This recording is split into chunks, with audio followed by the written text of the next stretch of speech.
Good evening, Tiger Nation. Welcome to season 3 of Tiger Talk. Coach, when we started this 3 seasons ago, I did not think that it would take off and kind of be what it's been, and it has been fantastic. And we're happy to have you with us. September 1st edition of Tiger Talk. This is our weekly Hattiesburg Tigers coaches show live from Walk-On's Bistro and Bar. We got our Walk-On's mask on tonight. We're going to talk about mask and COVID and everything that goes along with that and high school athletics. We'll talk about all of that as we go forward tonight. But we're going to kick off a new season, Tiger football, in a much different fashion than normal, but it is going to be a season. We'll talk all about football during COVID-19 and much more. So it's going to be fun. We're happy to have you with us here in the room, watching live on Facebook Live. Streaming through Facebook Live or HattiesburgTigers.com. And just like every episode, every season, I'm joined with your Hattiesburg Tiger head football coach, Tony Vance. Coach, thanks for being with us once again. Man, we're excited to be here and just thankful for the opportunity to be here and get ready to start another football season.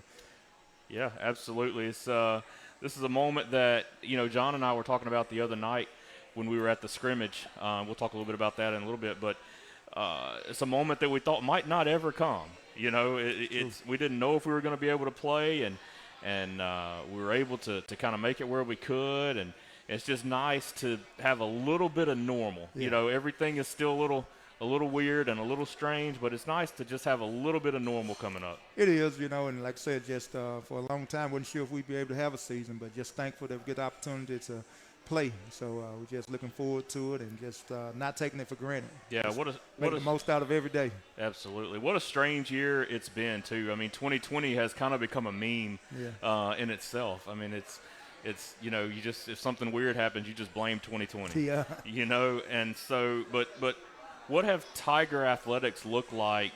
Not necessarily football itself, but just you're also the athletic coordinator for the Hattiesburg High School athletics. And so what have Tiger athletics looked like in general since the spring? I mean, what all have you guys kind of gone through since then? It's definitely been different, but I want to make sure I give kudos to our coaches and our athletes that have stayed the course. They've been positive through it all. Obviously everything hadn't been great, hadn't been perfect, but our student athletes done a wonderful job adjusting, and that's the biggest thing we as coaches try to stress and emphasize to them. You've got to be able to adjust in life. You've got to be able to adjust in games, and what better lesson to learn than having adjusted to this COVID-19 situation. It is what it is. It's not anything anybody wanted or wished for, but it's here. So we've got to learn to deal with it, and so athletics certainly have looked different.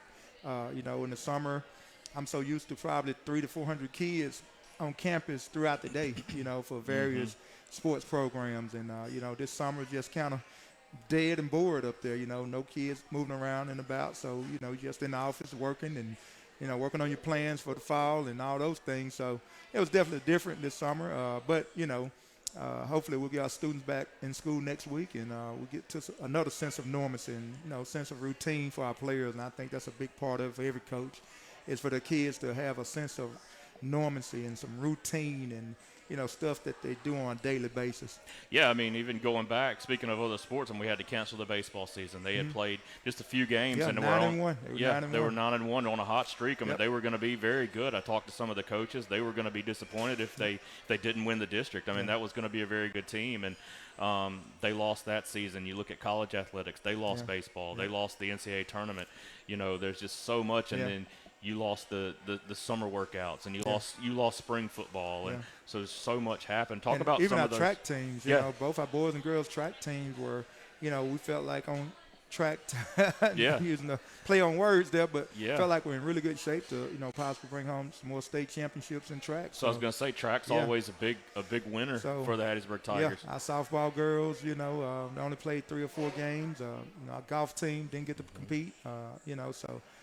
Just a lot of our spring sports, just didn't happen. So, especially for those seniors, just heart goes out to those young men and women that didn't get an opportunity to finish their senior year in the spring. So, but there was a lesson behind it, and I told our athletes this, let's not take anything for granted moving forward. Let's take advantage of each and every opportunity that we get.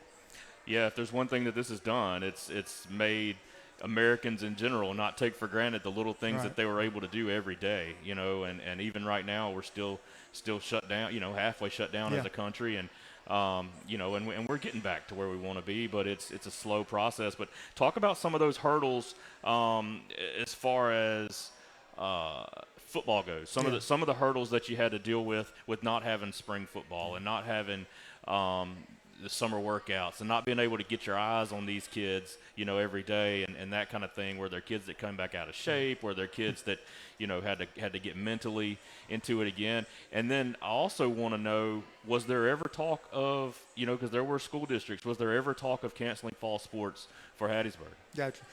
Definitely was totally different for us this off season. We had so much momentum going into the spring break. We had made great strides in the weight room.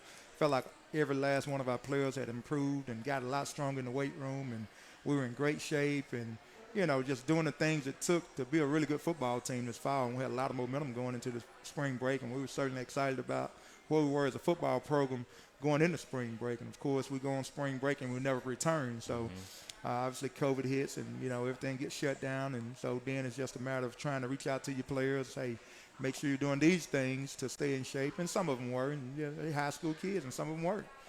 So it's just the reality of it. But obviously not having a spring was huge for us and huge for everybody missing spring ball. Everybody's become accustomed to some form of spring football. Whether you play a game or not, you become to, hey, that's giving yourself opportunity to see some kids in some different positions sometimes, and that's giving yourself opportunity to evaluate.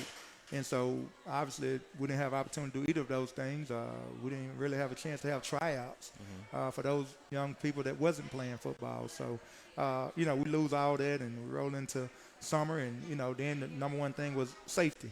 Let's make sure we're doing, decisions we made as an athletic department, as a school district, was in the name of safety. So, all those decisions, we let safety guide our decision making. I think that was the right thing to do. So we didn't jump right back in right away. We wanted to make sure that we had the things in place we felt like we need to have in place to keep our student athletes and our coaches safe. And the biggest thing that I have in mind is, these young people are, they're resilient. They get over things a lot quicker, but they got to go home to loved ones that, and most of our athletes are completely healthy as far as we know, but they have to go home to some loved ones sometimes that may have some underlying conditions, and you have to take those things into effect. And, again, let safety guide your decision-making. And I think our school district, our athletic department, and I give kudos to our leadership, our superintendent, our board of trustees for, making those decisions and allowing us to make the decision we felt like were in the name of safety, and let those guidelines be put in place for the safety of our student-athletes and our coaches and their families and our families. And I know those decisions were not easy. No. Those and those conversations, because in my line of work, in pretty much everybody's line of work, you've had to have those tough conversations, and some of those conversations get heated, and because there is no right answer. Right. There's no playbook. Right. There's no one's ever dealt with this type of. Well, I say no one. Obviously, they had dealt with a pandemic back in the early 1900s, but no one that I'm aware of that I could talk to and say, how did y'all handle this? And so there's no perfect playbook. And I think for us, for me as the athletic director, it was being able to go home every night, look yourself in the mirror and say, hey, you've made the right decision for kids. And, decisions we made wasn't just made because I thought, hey, let's do this. I've got a son that's an athlete at Hattiesburg School District. So it was those thoughts and decisions were made with him in mind, not just, hey, let's do what's best for, let's do this because of this. Let's do this because, I think this is the best thing to do because I've got a kid in that boat. So I ain't making a decision for other people's kid I wouldn't make for my own. So, that was the big thing. Like I said, it wasn't easy. Obviously, we understood some of the decisions we made was going to put us behind the 8 ball, so to speak. But at the end of the day, you weigh a football game or, an athletic or a sport against possibly someone's life. There's no decision really to be made. You make the right decision, and that's what we feel like we did, and we stand behind that and just think that was the right thing to do. Yeah, and you can't blame, like we said, there's no playbook, there's no right answer. You Right. can't blame the districts that did cancel fall sports. And that's just something that you guys decided not to do, and I'm glad you did. Yeah. I'm glad you decided to play. And, you asked the question earlier, was there ever thought that we may cancel sports? That conversation, to be honest with you, never happened, that we were going to cancel sports at Hattiesburg. It was going to be, if we get an opportunity to play, we were going to play. But we were going to make sure that we had done things leading up to that were done the right way to make sure that we were being as safe as we could be and using every protocol or procedure that was put out there for us to use to make sure that if given the opportunity to play football or basketball, baseball, or, you know, our fall sports, volleyball, and, you know, cross country and you know, that we're going to be in shape to do that. And so really thankful again to our district for the, you know, all the resources they've provided us to give us opportunity to be able to play sports. And, you know, I can't say enough about our parents. You know, our parents that trusted us with the decision-making process that we would do the right thing by their kid. And I'm thankful for those parents. And, you know, I don't take that lightly. And I think you guys have done a great job. You know, just my personal opinion, I think you guys have done a great job in being safe and safety and that kind of thing. One of our lights just quit on us, so we're probably better off. The more in the dark we are, Coach Vance, everybody's probably better off anyway. But you guys have done a great job, and I think that you guys have done a little more probably than some of these other areas to be you know, assured that you're being safe. And you said all these decisions were made in the name of safety, and you guys have really done a lot. And I know that makes things more difficult sometimes, but you know, if you go back and look, like you said, you've got a son there, you know, and you know, you want to be able to lay your head down on the pillow and know and rest easy that you did what was best for all these mamas and daddies and their kids. And so, again, even if it puts you out a little bit to do a little extra, I think you guys have done that, and that should make everybody in the district feel at ease and proud of you guys for doing that kind of thing. Thank you. I appreciate it. Well, let's talk about something positive. One of the things, well, I do want to say, I see a lot of guys watching. I see Coach Mike Caldwell watching. He's one of my baseball coaching buddies. I see J.J. Johnson watching. Mike's watching. Coach Longmire, Coach Tate. Coach Tate said go Tigers. Mario Williams said go Tigers. So if you're watching us on the live stream, I see there's a lot of folks on there. If you're watching us, give us a shout out, ask a question. We're going to ask Coach Vance questions later. He'll answer most of them. And so give us a shout out. Let us know you're watching and rooting for the Tigers and ready to get this football season going. But we've talked about some of the hurdles. Let's talk about one good thing that happened in the offseason, Coach. The field looks a little different. Definitely looks a lot different. Put down some new turf, right? We did. We were fortunate, man, to be able to, you know, have new turf put in at D.I. Patrick, man, and it looks great. If you hadn't seen it, you know, you need to take an opportunity to drive by there and look at it. It looks awesome, and you know, the turf company did an outstanding job, and contractors, and we're definitely pleased with it, to say the least. And it's a great playing surface. It's a fast surface, and you know, we're excited about it. How long has that been in the works? I know, you know, about this time last year, you were showing me some potential options on what it should look like and end zone colors and that kind of thing. So some renditions, and I assume you got to make that call. And, and how long has that been in the works? A couple of years. You know, that turf, the average lifespan of turf is 8 to 10 years, and you know, Hattiesburg is one of the first schools in South Mississippi to have turf. So that turf was, I think, put down in 07, you know, so it's 12, 13 years old. So, you know, 06, 07, I think. It was after Katrina, I think, maybe in 06. I'm not sure, 06, 07. But it was definitely time. It served its purpose, and there was a lot of footsteps that had been made on that turf, you know, from football to soccer to, you know, pee-wee football, band, and, you know, just city leagues and, you know, dance teams, and, you know, so obviously that's somewhere we practice every day. So that turf had a lot of mileage on it, and we got our money's worth out the old turf, and looking forward to getting our money worth out of this new turf. But it does look good, and I was excited about the opportunity to get a chance to kind of design it and, you know, make it look like, you know, I felt like we needed to make it look. It looks very good. It looks very good, and you know, it was much needed, and a lot of big games played on that old turf. So we're hoping we can get a lot of big games played on this one. Ain't no doubt. And so tell me, you know, just the last thing on the turf. Tell me what some of the benefits are to, you know, you see a lot of areas around, a lot of teams around here have grass fields. You know, and you can go with different types of turf and different turf companies. Tell me what some of the benefits are to the turf in general, and then the turf that you guys have. Yeah, we feel like we went with the company we feel like gave us the best option and the safest option, you know, in, you know, field turf, and they did an outstanding job. But, you know, I think one of the biggest things that we were able to add to our turf this year was the Cool Play technology, and it's a green, you know, most people have been on fields, you come out with the black pebbles in your shoes and, you know, the black rubber, but we were able to put the Cool Play technology down that in the summertime keeps the turf anywhere from 25 to 35 degrees cooler. And we certainly were able to tell this summer, and even now, when we're on it, that it's so much cooler than the older turf. So that was one of the biggest things we were able to add to it was the cool play technology. For the turf itself, just making sure we had the right field height and turf height and all that stuff in there for safety reasons. And, we just feel like, and that was a strenuous process, I'm being honest. It depends on who you listen to. Everybody's turf's the best. Yeah, know? oh yeah, So, yeah. You just got to kind of go out and do your own homework. And we walked on several fields and, kind of looked at them and, tried to do our homework best we could to feel like go with what we felt like was going to be what we need to do for Hattiesburg. So it's not a deal where you just pick one out and go with it. You did a lot of research, a lot of work. And traveled to a lot of different schools and looked at their turf and talked to a lot of coaches and ADs around the state about their turf. And, so just at the end of the day, that's what we settled with, and we're pleased with it. Well, it looks great, and you guys have been able to practice on it and play on it some, and hopefully it holds up for a while, and we can, again, play some big games on there. Yeah, at least the rest of my career, right? Maybe so. We'll see, Coach. We'll see about that. So Tigers coming off a 4-7 season, 3-4 in the region. Ended with a heartbreaking loss, 50-48 to East Central that would have put us in the playoffs. Yeah.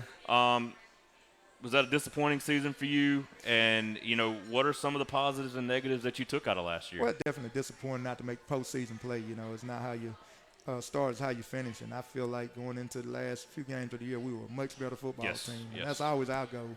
Let's be better at the end of the year than we were at the beginning of the year. And that's one of the things that, as a head coach, that I want to be able to look back on film and, it wasn't very good right there. But, hey, we got better as the season went. But definitely disappointed not being able to be in the postseason. And for me personally, that was the first time as a head coach I hadn't been in the postseason. So it's a little bit different for me. Even back at Charleston and all that? Okay. Yeah, so first time. Yep. So in a 12-year head coaching career, it's the first time I hadn't been in the postseason. So it was disappointing for our seniors, that didn't get an opportunity to, because once you get in the playoffs, man, anything can happen. Mm-hmm. Everybody's got the same record. So, we were just hoping to get in, and, sometimes you just got to get in. Whether it's third, fourth, just get in. And, felt like we got on a hot streak. I think we ended up winning 3 of our last 4, and just felt like we were really starting to peak at the right time and just got better as the season went. So, definitely, not to be able to get in the playoffs disappointing. But, like I said, to end it on a positive note, knowing that we got better as a football team. And the other side of that coin is, hey, we lost some really good seniors, but we had a lot of underclassmen coming back that we were certainly excited about. Probably started at some point last year 4 or 5 freshmen. Mm-hmm. So we were certainly excited about the opportunity to get those kids back on the field this year and still excited about that opportunity. So those were some of the benefits of it, but not making the postseason, we were able to jump in the weight room right away, So when we got back to school at Monday, we was in the weight room. We got a great weight room facility, so we took full advantage of it, and our kids bought in. And, like I said, leading up in the spring break, we got a lot stronger, a lot bigger, a lot faster, and we really had the momentum going the way we wanted it to go. Yeah, you're right. You did win.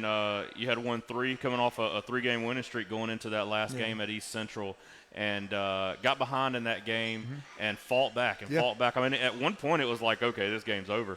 And then all of a sudden you guys started fighting back, and you got down. You were down 2 with an opportunity, I think, at a 2-point conversion maybe.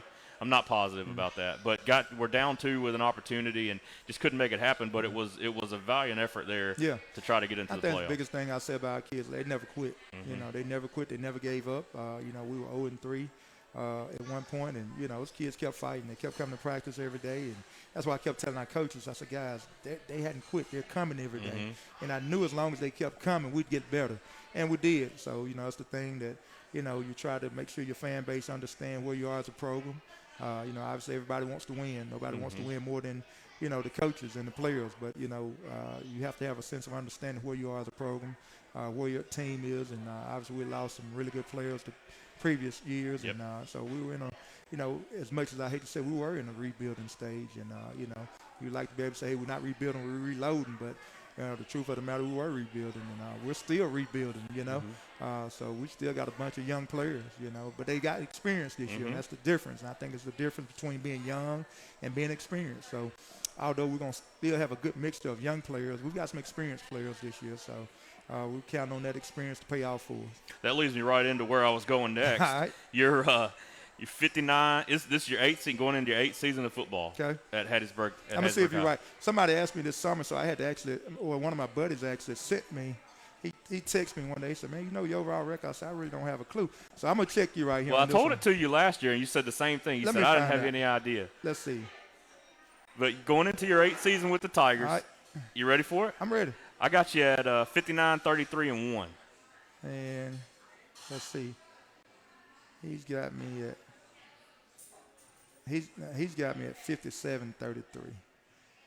No ties. So I got you. I like the 59. Yeah, better. that's better, right? Yeah. That means you get 1 this year. You got 60. Yeah. I got you at 59, 33, and 1. Okay, Gotcha. going into your 8th season with the Hattiesburg Tigers. And you've always said, this is where you kind of led me to, and I was going there anyway, but you always said, you know, you wanted to build a program from junior high. Yeah. So that you don't have to rebuild, you Yep. just reload. Yep. You expect to see some of that, and you already mentioned a little bit. You expect to see some of that this season? I do. You know, we've got a really good group coming over. Obviously, you know, things hadn't been perfect with the COVID and, you know, kids not being at school. So our 8th grade class last year was a really good 8th grade class, and we're starting to get some of those guys at practice now, you know, so hoping to get that group going and, you know, build with that group. It's a good group.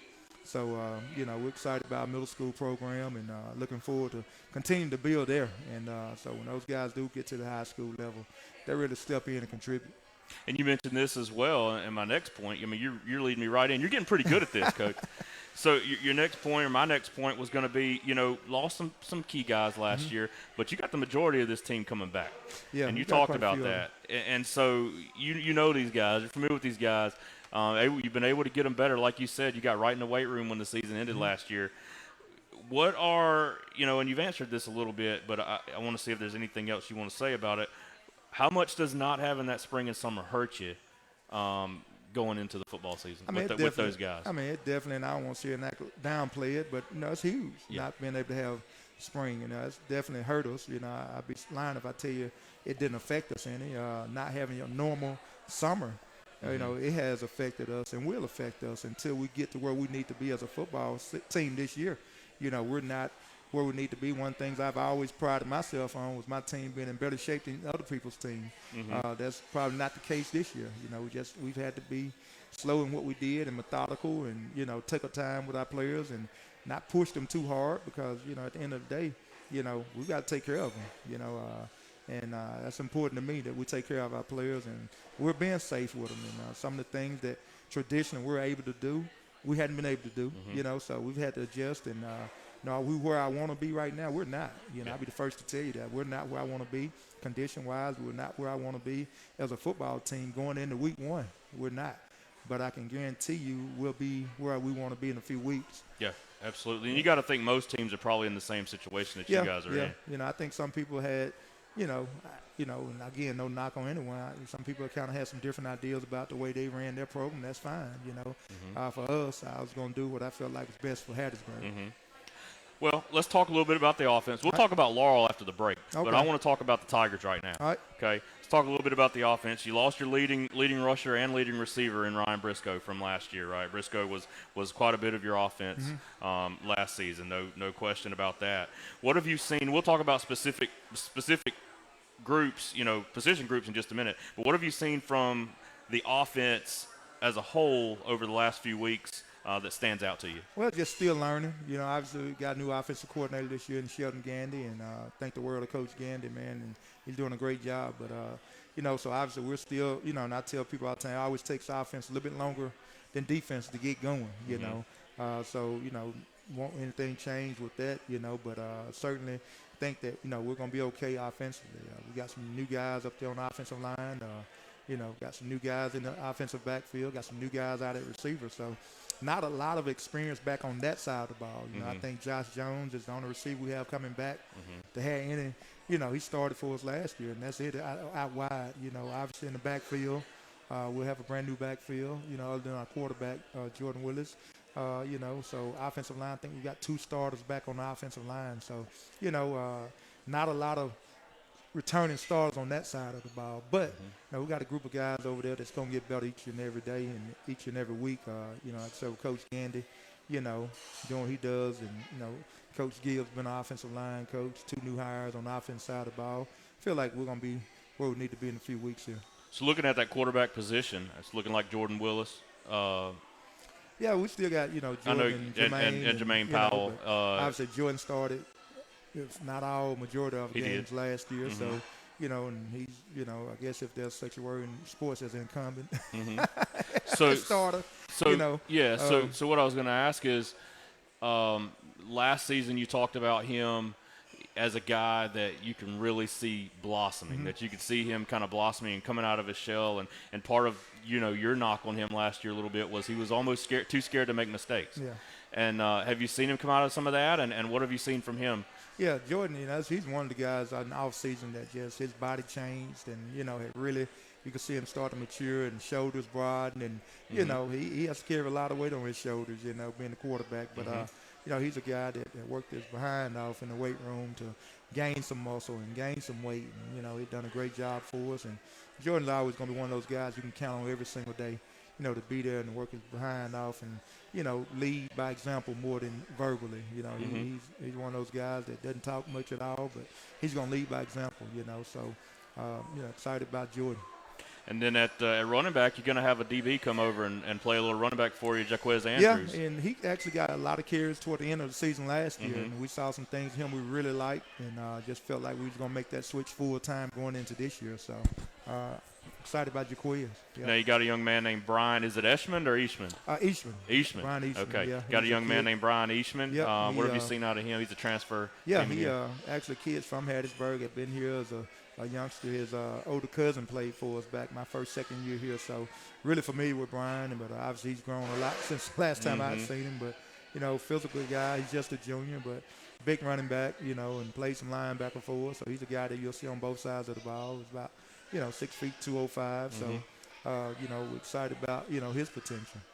Yeah. So let's move on to the receivers. You mentioned Josh Jones. Yep. He's back. He's kind of a known commodity there. Yep. But just going off of what we saw in the scrimmage the other day, you got Matt Adams over there. You got Jamel Ford. You got Sir George Jordan. What are we looking at right there? It's just a hodgepodge of guys. We do. We've got probably 3 or 4 more guys that's going to be in that mix. A few of them were baseball guys that that's first time playing, since 9th grade. But tremendous athletes. Matt Adams being one, Jamel Ford, Jack Jackson. Yeah, Jack Jackson was one. Yep. Those 3 guys that were baseball guys that are out, and they're all going to contribute this year. Jeremiah Graves is going to be a senior. He's a guy that he saw some playing time last year.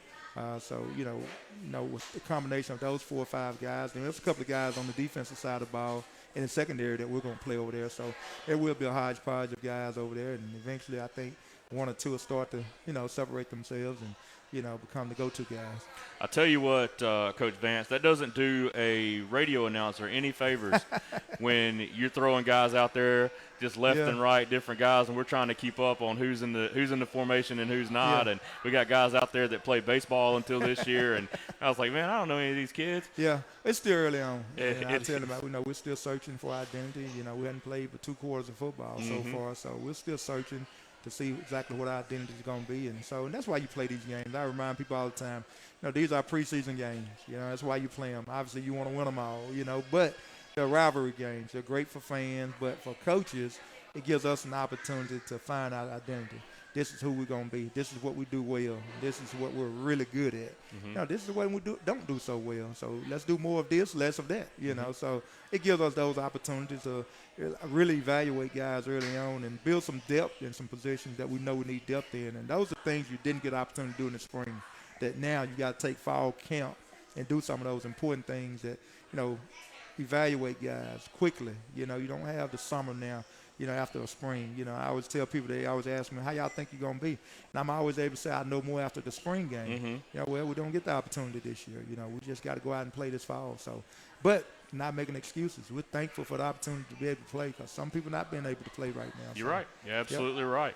And you mentioned new offensive coordinator coming in, Shelton Gandy. He's been around the block. He's coached at a few places. And then I know you're always going to have your input on the offensive scheme as well. What's that going to look like? We'll know more after Friday night.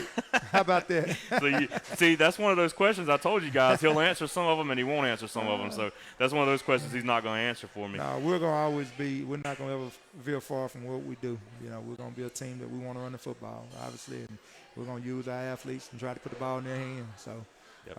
You won't see something that like, wow, what are they doing? You know, it won't be one of those. You're not going to run the wing tee or anything No, like that, no, huh? I don't know nothing about no wing tee.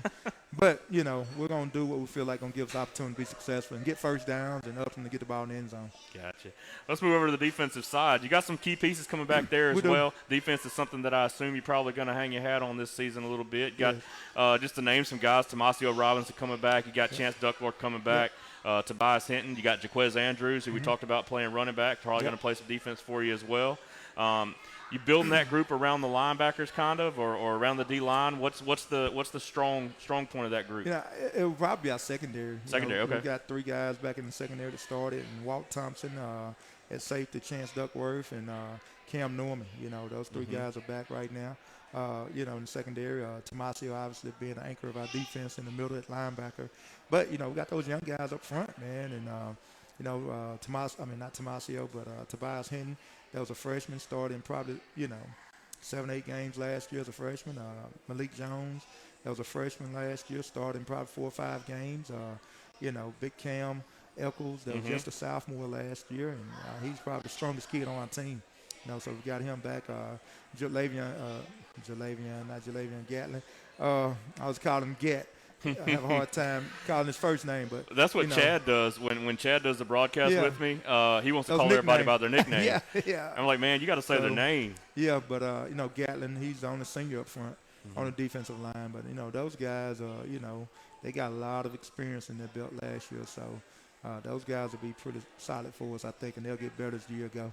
You talked about Jordan Willis being a leader on the offensive side. Have you got somebody that stands out as a leader on that defensive side? You know, Chance Duckworth's probably the smallest guy on our team, Yeah. but, you know, he's a spark plug, man. He is, you know, but he's a guy that, you know, it won't take you long to figure out who's that guy, you know, and he's going to be all over the field, and, you know, he's going to make sure everybody gets lined up and, you know, do those things. And, of course, with Tomasio Robinson being there is probably the senior leader on our team.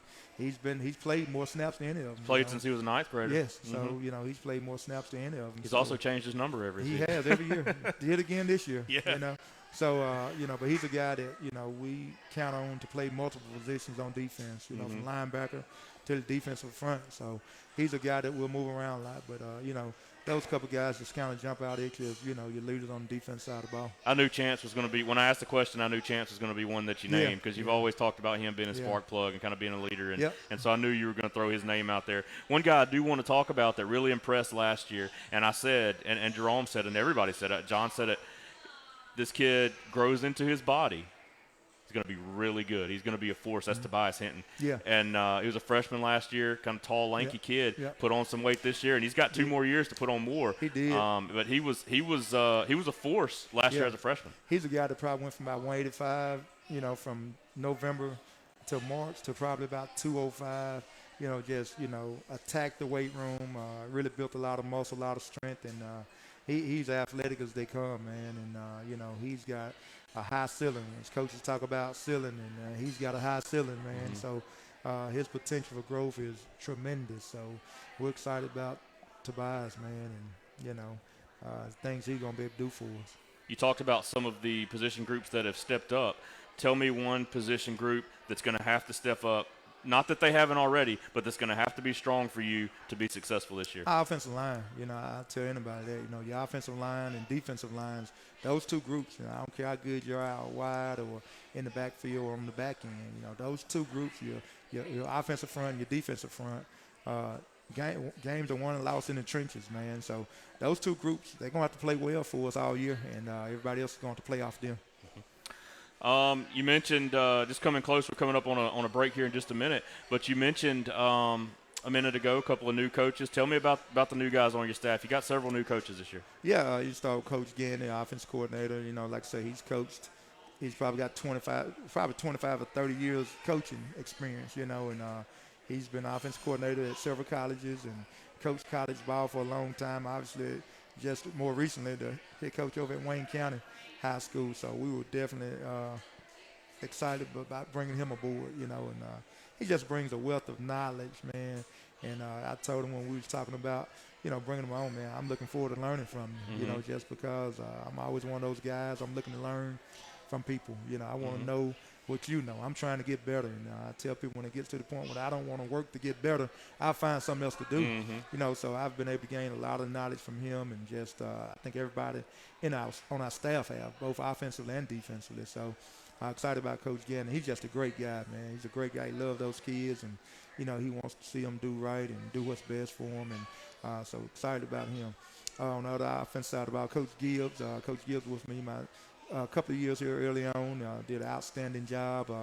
Left and went to Meridian, was offensive coordinator there. Was at Home Central last year, and he was able to bring him back and coach the offensive line for us this year. So excited about them. On the offense side, about Coach Atkinson's first year with us. You know, he's coached for a few years before in the Delta. Defensive line, actually played, defensive line at Mississippi Valley State. So he's a Delta guy, but, you know, man, we won't hold that against him. No, man, just a bundle of energy, man, and brings a lot of excitement to that group, man. And, you know, so he really gets along with those kids, and he can relate to them. So we're excited about those three guys we were able to add to our staff this year. Absolutely. That sounds good. Last question right here before we go to break. What do you expect from Region 4-5A this year?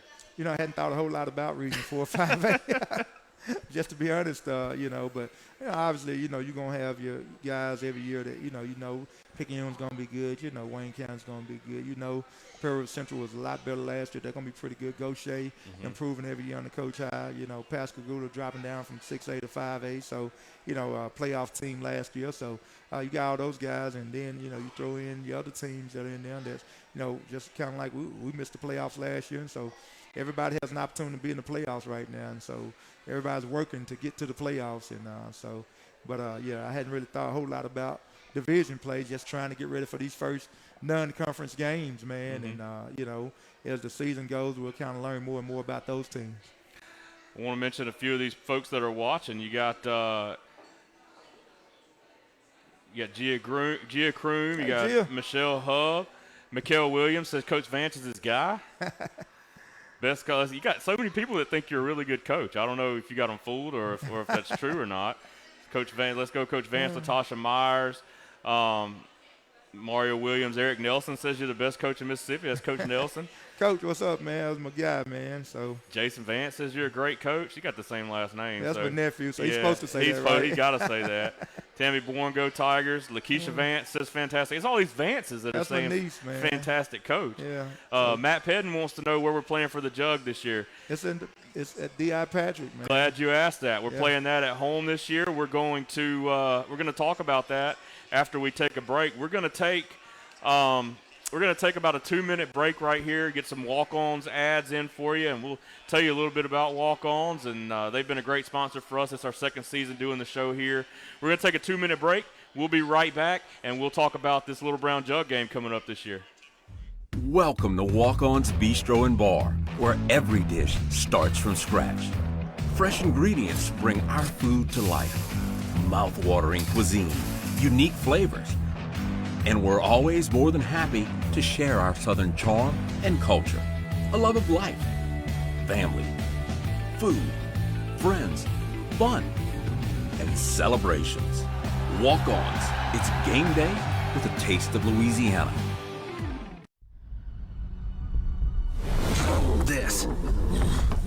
This is a walk-on athlete. They push harder and put their heart into the game. This is the passion we're built on. It's why we put our heart into creating game day with a taste of Louisiana.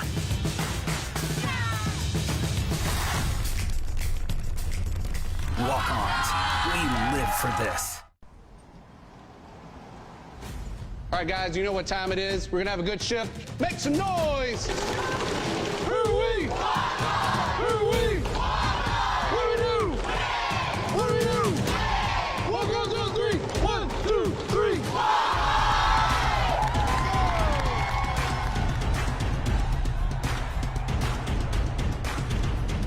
Look for walk-ons near you. And remember, everyone needs a little playing time. First time I ever walked into a walk-ons, I looked around and I said, if I were ever to create my own sports bar, it would be just like this. The greatest thing you can do in life is be a part of a team, and that is certainly what we've tried to build here at Walk-Ons. And it's the way that we start our day, it's the way that we end our day, and everything in between. Walk-ons on 3! 1, 2, 3! Walk-ons! Walk-Ons, because everyone needs a little playing time.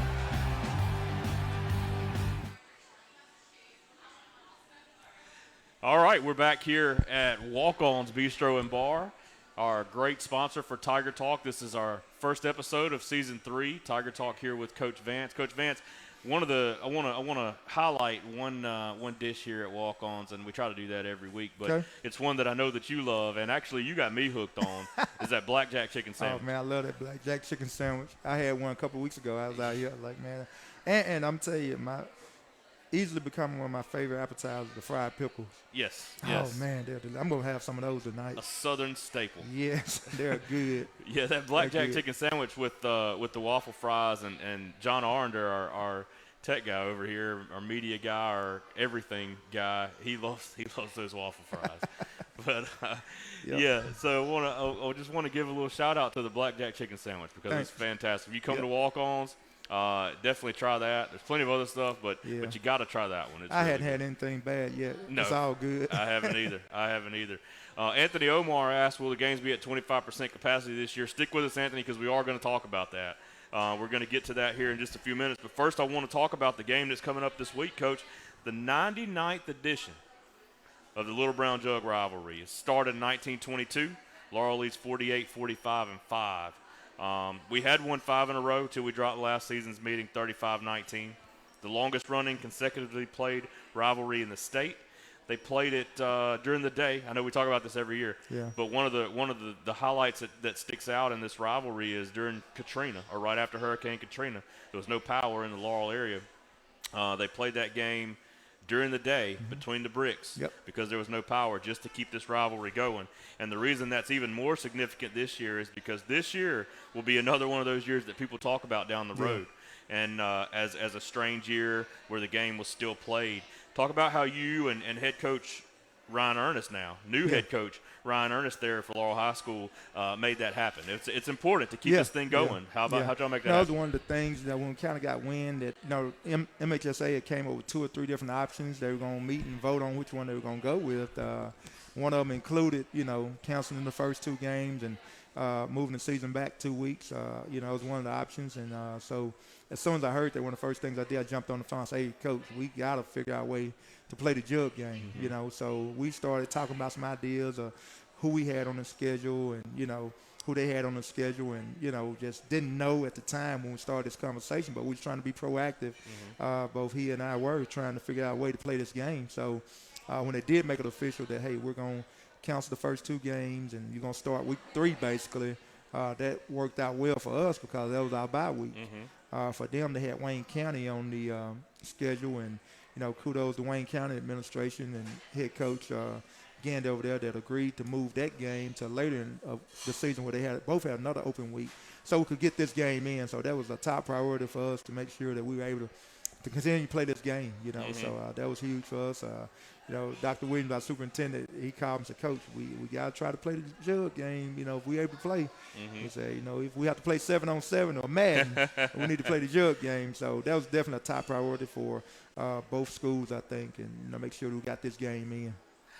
It is. It's super important. And for it to not have really any playoff, ties or repercussions, it could potentially possibly be one of the most important games in the state. I mean, it just for people looking for normal, people looking for something to cling to during this time. That Little Brown Jug game, you couldn't end it after 98. No, after 98 games. I didn't want to be the head coach that did that. That's true. You don't want to be that guy either. You don't want to be that guy, and I guarantee you, Ryan Ernest didn't want to be that guy in his first season as the head coach there at Laurel. I see Jerome over here. Jerome Brown, my radio partner, our play-by-play guy on the radio, said, let's never forget how Hattiesburg-Laurel rivalry involved the Rowan Tigers and the Oak Park Dragons, even before it was Laurel and Hattiesburg. Yeah. It was Rowan here in Hattiesburg and Oak Park there in Laurel. So it goes back even further than that. Yeah. But yeah, I mean, again, just a great rivalry in the state and one that couldn't end right now. And you didn't want your name on there as the guy. No, that, we were going to be able to play ended. football this year. We were going to find a way to play that game. And you made it happen quickly. I mean, it was, Yeah. the news came out, hey, we're losing these first 2 games, going to start the season later in the year. And then, I mean, it was a day, maybe 2 days, and it came out, and you guys had made that happen. And so a lot of kudos to you guys for doing that. That's fantastic, and we couldn't lose this game. Thanks. Why is it, again, you talked about why we had to change it, but why is the game, and we talk about this every year, and we'll always talk about this every year, but why is the game so important that it's played, and what makes it so important to the cities, the 2 cities? Well, I think just the history of it. I think, everybody's ever been a part of this rivalry. Whether they played in it, whether they were cheerleaders in band or teachers or administrators, they go back and they talk about this game, and it doesn't take long to get to talking to people from Hattiesburg or people from law, as they say up there, to figure out how important this game is. Again, Coach Vreeland called. He's the first coach in the area when I took this job to call me and say, hey, we're going to play in a little brown jug game. And, I didn't know much about the jug game, just being honest. And, it didn't take me long to figure out after they put a pretty good whooping on that first year. That's right. That, It's a little more important. Yeah, man. We got to be better than that. So, but, it's important to both cities, both communities, man. And you have people that, they see the jug and they go back to what is 1940-some or, 1950-some. That's the year we played. Everybody remembers their senior year and the score of that game that, played in that game. So it's important for both cities, both communities, both school districts, and both football programs. Yeah, you brought the jug up to one of our shows year before last or maybe last year, and my dad did the same thing. You know, my dad's a Laurel High School graduate, and he went on there and he looked at his years while he was there. And I get a kick out of that, watching people go find the year they played, and there it is right there. That's a score right there, and we've been fortunate enough to just be a part of it for the last 7 years, and looking forward to being part of it for year 8. So, it's important to me. It's important to our players and, our entire school district. So, Ryan, we mentioned Ryan Ernest, the new head coach there at Laurel. He played football at Laurel. Yeah. He's kind of been around since then. I'm from Laurel, as you said, Laurel. That's how we say it. But, I watched Ryan Ernest play. Yeah. I was probably in middle school maybe, but I watched Ryan Ernest play football there, and he was very good. Yeah. And now he's the head coach. What do you know about Ryan? Do you have a relationship with Ryan? Yeah, man, I've been knowing Ryan for a while now. When he was head coach at Collins, we actually played him. I think his last year there. We played him down at Laurel. It was a great game, and, so really got to know him over the years. We were fortunate to coach in the Miss Al game together a couple of years ago. We were roommates, and, I ain't going to tell all. But we had a good time. Don't get him in trouble now. Over in Montgomery, man, and, but he's a really good guy, man, and great football coach. Just ball of energy. He's always moving, and he always has his teams ready to play. And if you've seen Coach Ernest's teams play, they're gonna throw it around, and they're gonna be fast-paced, and they're gonna be exciting to watch. So definitely have a ton of respect for Coach Ernest, and what he's been able to do as a head football coach, and I'm sure he'll be able to continue those same things at Laurel, and I hope he wins every time he goes out there, except for when they play us. So. Except for when they play us. So. Laurel's coming off a 10-3 season last year, got put out in the second round of the playoffs by Picayune. Good team last year. Expected to be a contender again this year in their region. They returned pretty much everybody. Yeah, they got everybody coming back, namely Xavier Evans. Yeah, Xavier Evans was Xavier Evans was their leading passer. Seems like he's been playing there for 10 years. It does. I think he started as a freshman for him, so he's been around. He was their leading passer and leading rusher last year with 1,500 yards in each category, over 1,500 yards in each category. This year, I think, going to move to running back strictly. Yeah. They got their quarterback back. I think he was injured last year. Talk about Xavier a little bit, though. Just a great kid, man. I'm going to tell you, obviously he's a great football player and a great competitor, but one of the things that I always remember about this kid, we went to watch them play Poplarville last year, and on the play, I can't remember if it was a turnover on the play or whatever it was. I don't even remember the play, but I remember after the play was over, one of his teammates were hurt. And Xavier's not a tall kid, not a big kid at all. Now, he's ripped up and muscular. He's probably 200 pounds of nothing but muscle.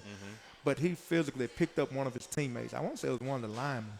and toted that kid off the field that had gotten hurt, and just got into the sideline, and that just jumped out to me. And I remember telling Coach Breland just, how that just stood out to me, what type of kid he was, and Coach just couldn't talk enough about his character and how much he loved his teammates, and it shows. And I'll never forget that about him. But obviously he's a great football player, man. And he's the guy that makes them go, But obviously they got some other weapons out there too. They've got the wide out, that's what Danny Dozen, and great football player in his own right. And they got some other guys on that side of the ball that, if you talk about Laura, you'll be all day talking about the athletes, man, because they're gonna always have them each and every year.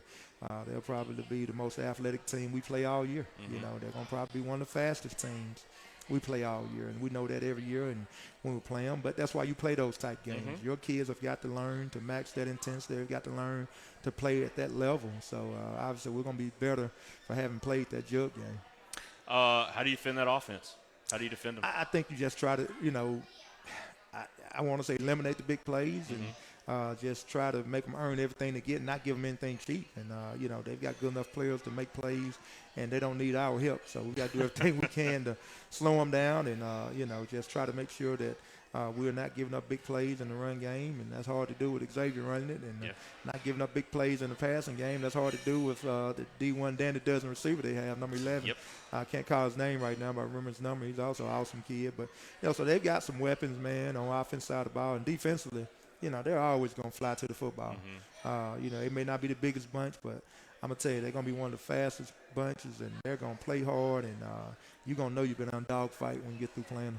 Yeah, and I was going to ask you, and you mentioned it earlier, you're not going to tell me about the scheme till we see it on Friday, but how you plan to move the ball against the defense? We're going to be who we are, man. We're going to line up and, do what we do. It's just, who we are. It's our first game of the season. Are we going to look great on offense?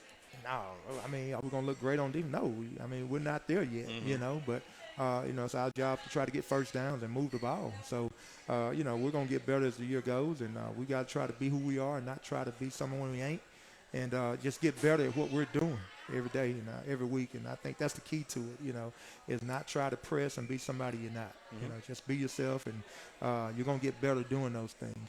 It's not about running 150 plays. It's about executing the ones you run. That game's going to be this Friday night, 7 o'clock at D.I. Patrick Stadium. And I'm so used to saying, y'all come out, everybody come out, everybody get there. This year it's going to be a little different. Yeah, definitely. Talk about, one, how to purchase tickets, who can purchase tickets, that kind of thing. And then also just some of the rules for the people who do come. Gotcha. And, that's the thing. I've probably had a lot of phone calls, more today than I had all last week. But, our fan attendance is going to be limited. We have a 2 ticket per participant policy, and what that basically means is the athletes that are participating, our football players, our cheerleaders, our band's not performing right now, so they're not participating. But so basically for us, it's our football team and our cheerleaders and our ROTC color guard. Those are the ones that are able to purchase tickets. And so what we do, they purchase tickets on Mondays and Tuesdays. Those athletes have to purchase the tickets. So I don't necessarily know everybody's parent. I don't necessarily know who they want to have the tickets. So we sell the tickets to the athletes, and they get 2 each. And those athletes are able to give those 2 tickets to whoever they want to invite to the football game, or to be mom, dad, or brother, sister, or whoever. So that's our policy. I know the governor did change the policy Monday, I think it was, to 25% capacity. We're not going to move to 25% capacity. For us, our number one goal is safety and trying to make sure that we can safely social distance people in the stands, and that's a hard job. It is. It's hard to safely social distance, a big crowd. We normally have anywhere from 7,000 to 8,000 people at the jug game, whether it's in Hattiesburg or Laurel, but this year we want them to watch the game, and we're going to offer some live streaming. I'm sure John probably able to get that out to people, but the only ones to be able to attend the game in person are the ones that get the 2 tickets from the 2 participants, which would be our football players and our cheerleaders. So maybe a great opportunity to get to know some football players that don't have anybody coming to the game, but I'm sorry for the folks that normally come that won't be able to attend in person, but you will be able to watch it on live stream at HattiesburgTigers.com. And I think, John, is it just Hattiesburg? Is NFHS and HattiesburgTigers.com? So, whichever platform you choose to watch it on. So, but, we're sorry the inconvenience, but at the end of the day, we're just fortunate to be able to play football, and we got to do everything that we feel like we can do to keep our players safe, our fans safe, and, our coaches and everybody that's, our essential employees that have to be at the games. I know last week it wasn't a big crowd, but I was able to look up in the stands, and I felt comfortable knowing that the people that were there had room to social distance. Yeah, So, and I was actually impressed with the number of people that came out. I thought, again, it's not going to look the same because there's going to be space. Yep. But I was impressed for a scrimmage game on a day that it had been raining all day and that kind of thing. I was impressed with the fans that came out on both sides. Petal brought quite a few as well, and so I was impressed with that. You do have you have the stickers on the seats. Sit here. Families can sit together. Correct. Families sit together, and we have. And so basically, at our stadium, when you come to Hattiesburg, you'll see stickers that say "Do not sit here" on benches. And basically, what we've done is skip a row in between. So every other row will have "Do not sit here," and so we're asking no one sits on that row. So there's a row skip between every seat. So that can help with social distancing. The other thing just to keep in mind that if you choose to, you've got 2 tickets. Everybody that enters has to have a ticket regardless of age.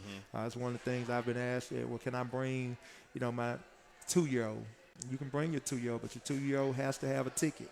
And each participant only gets 2 tickets. So I know it's tough, but, again, all that's done in the name of safety and trying to make sure we keep everybody that's there safe and just give them an opportunity to have a great game experience. And again, I want people to make sure they understand that we're fortunate that we're able to play football, and so we're not going to complain that hey, we ain't got a full crowd up there cheering for us. That's just part of it. We're able to play, so we have to kind of create our own excitement, our own energy, and just feed off each other as football players, and depend on our cheerleaders to keep us going, and the fans that are able to attend, and I know it's going to be a minimum, so basically. Lord, what we do, and just kind of explain what we do for visiting teams. So basically, we'll count the number of participants for each visiting team, and they'll get that many tickets. So, for Laura this week, it was about, I think, right at 99 or 100. So they've got 200 tickets. How they choose to sell their tickets, that'll be up to law. But we won't be selling tickets to the general public. Ticket booths won't be open. So it won't be anywhere to purchase a ticket on game day. Where do the visiting parents purchase their tickets? They purchase at their school? At their school. Okay. So they'll purchase those tickets from Laurel High School. So ticket booths won't be open. Won't be selling tickets to the general public. Again, anyone that comes, regardless of age, must have a ticket. What about masks? Masks are required. You won't be allowed entry unless you have on mask. We have to have a safety officer. With our MHSA guidelines, we have to have a safety officer at the game, and their responsibility is to make sure people are social distancing, to make sure people are wearing their mask, and following social distancing guidelines. So they have to keep the mask on the entire game. Have to keep the mask on. Obviously, if they're eating or drinking something, they have to keep the mask on. We got those social distancing signs at the concession stands. We've got the window cleans in the restroom, just reminding people to wash their hands and stay safe. So, that's the big thing. Try to keep everybody 6 feet apart. And, Mike does a great job of, making those announcements as regular as possible. Mike Peterson, our PA announcer, he's here tonight, too. He's over here with us. Just making sure people continue to social distance, wear your mask, and do the things to make sure we're able to continue to play football, and that's our job. I know it's not what everybody wants to hear, but I just certainly hope everyone understands why we're doing what we're doing. It's in the name of safety and trying to make sure that our student athletes, our coaches, our fans are able to attend, our workers that have to be there can stay safe also. I know we're going a little long tonight, but there's a lot of information that we're trying to get out, and I'm trying to ask the questions that I know you're going to be asked. Concession stands? Concession stands will be open. It's limited, with a limited menu. Basically what we have at our concession stands are drinks, chips, and candy. That's what we're doing. We're not cooking at our concession stands. Again, just trying to do everything we know to do to keep people safe. So, people that are working the games have to be screened prior to, working the games. Concession workers, our sideline guys, our, officers. So we're following all those guidelines, doing everything we know to do, again, to keep everyone safe that's being there. So, it's a process, but again, is it worth it? Yes, because we get the opportunity to play football on Friday night. and so many people around the state, they don't have the opportunity to play. You know. And just so people know, most of these regulations are coming from MHSAA. Yeah. These are not things that Hattiesburg High or Coach Vance or any of these guys are doing intentionally.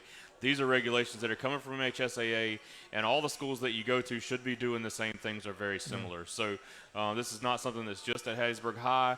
Unfortunately, it is something that they're having to do, but, things can change, I assume. If things change down the road, we can adapt. Yeah, we'll definitely adapt, and we'll make that policy known. And, again, if you want to view this whole policy, you can find it on our website, Hattiesburg publicschooldistrict.com. Just click on the athletics tab, and our entire attendance policy is there. So you're able to read it, not just for football on Friday nights, but middle school football and volleyball as well. So that's the policy we've adopted at Hattiesburg Public School District. Again, it was adopted with safety being the thought process. This is what we feel like we can do at Hattiesburg to keep everyone safe. Did we miss anything, Coach, on your you had a couple of notes written down there? That was the biggest thing. Just want to remind everybody about other fall sports that are going on. Volleyball, they're in action now over at Petal. Middle school played, I think, yesterday at Oak Grove.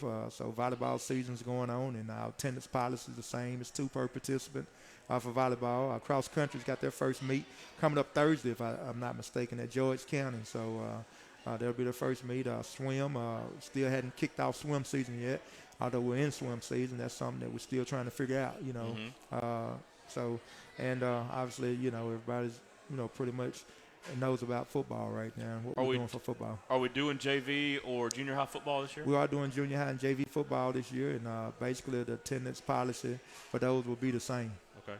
Same ticket purchasing process and that kind of thing? With the volleyball and middle school football, basically what we do is put a roster of all our players at the gate, and so the parent can come and say, hey, I'm Tony Vance's dad. I need to purchase a ticket for Tony Vance, and they can purchase that ticket at the gate. So we'll scratch that name off. Say, so if somebody else shows up, say, I'm trying to purchase Tony Vance's ticket. Hey, someone already purchased Tony Vance's ticket. Okay. And we're just asking people to be honest, and, you're going to hope that people, are honest about who they are and who they're there to represent, and hope that the athletes invited them to the game. Charles Kelly wants to know, are you checking temps at the gate? No, we're not checking temps at the gate. We're all asking people, if you're sick, stay home. Let's do our part to protect everyone, keep everyone safe. The only people's temperatures are being taken are the ones that are working the games. So. Yeah, okay. Anybody else have any questions on that? You got a couple more minutes. John has also pinned the link to sign up for HattiesburgTigers.com to be able to watch the live stream. That's where I was going next. If you want to watch these games, so the not having ticket sales, not having that kind of thing affects the revenue that goes into football. And I talked about it on the scrimmage stream the other night. A lot of times people think, well, they're still going to play football, that kind of thing, if they don't have money. But what happens if you don't have football bringing in money, some of the other sports get lost.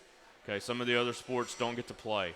And we don't want that. We want all of the Hattiesburg High School, Hattiesburg Athletics sports teams to be able to play their season, spring sports, fall sports, winter sports. We want them all to be able to play. So what we've done is we've set up HattiesburgTigers.com through John Arnder's website there that supports Hattiesburg High. We've got 3 plans where you can live stream the games. Now, I do want to let you know, you can always listen for free. We're going to be on the radio, 92.7 The Score, just like we always are. That's free. You can listen for free and enjoy that.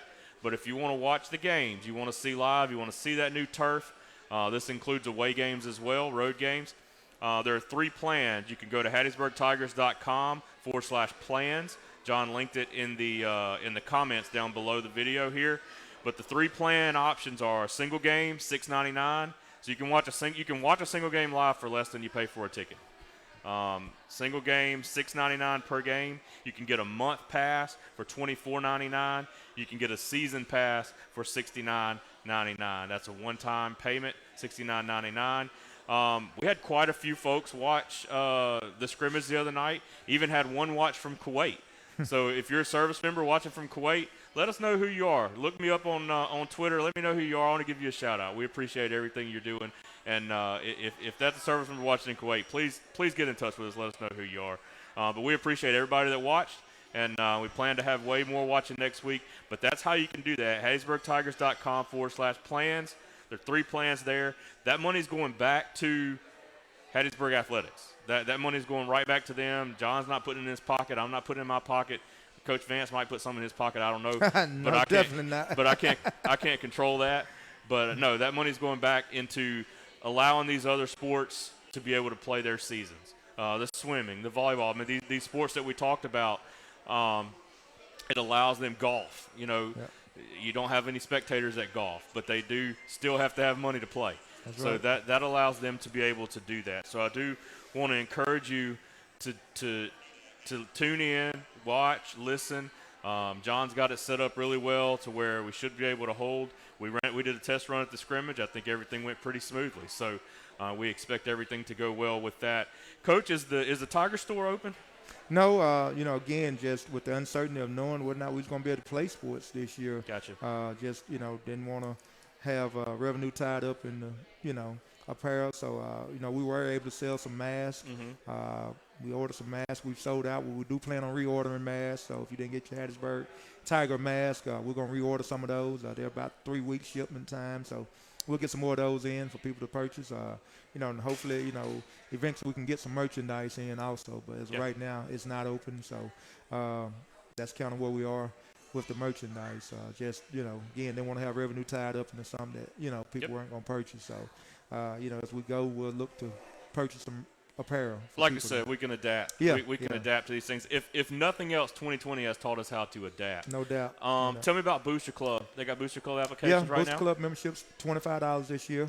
You're able to join and represent whatever sport of your choice. If you want to join the Booster Club, say I want my membership to support golf, it certainly can go support golf. If you want to sign up, and you can do that online. You can sign up online, or you can stop by the Tiger Center and pick up an application to join the Booster Club. So definitely inviting people to join the Booster Club.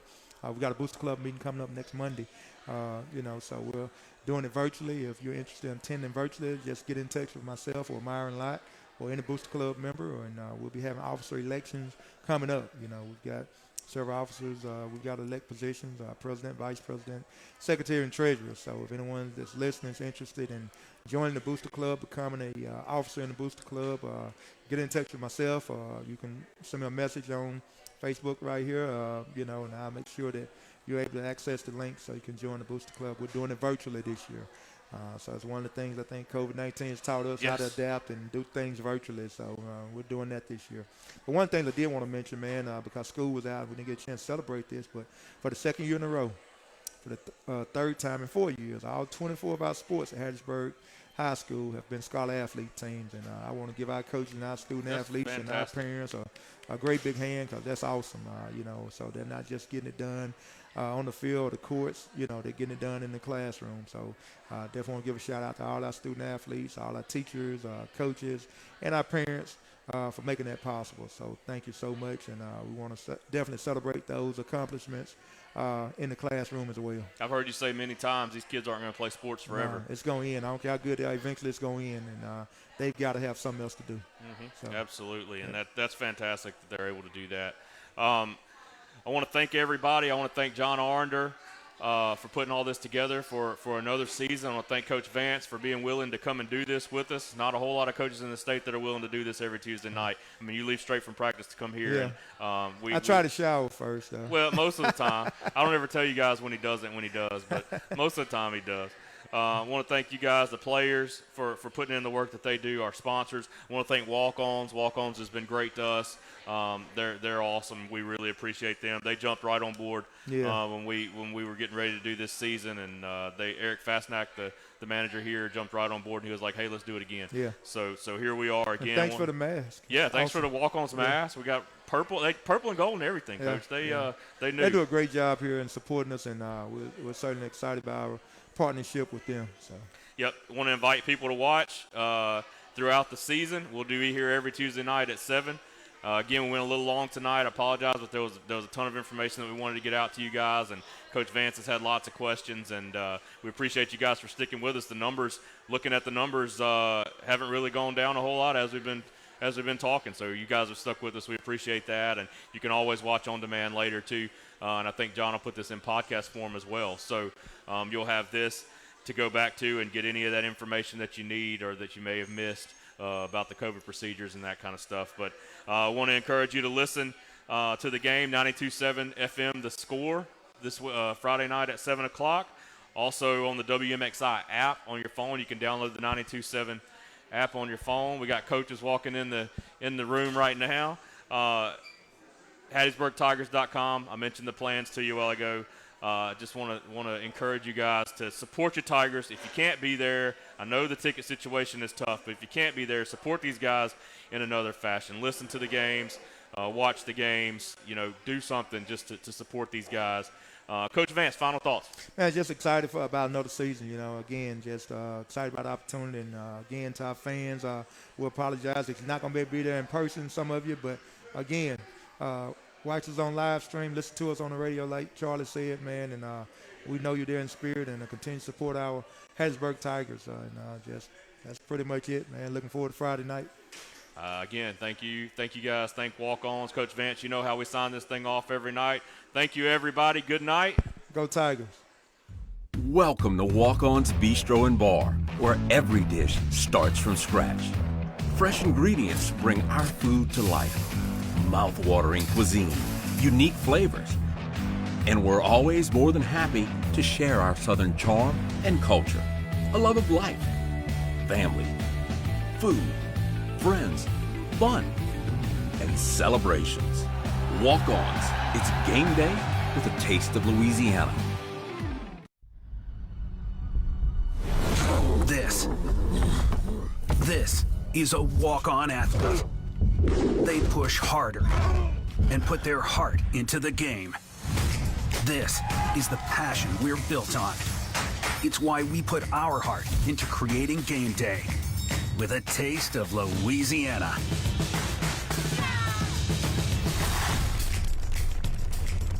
Walk-ons, we live for this.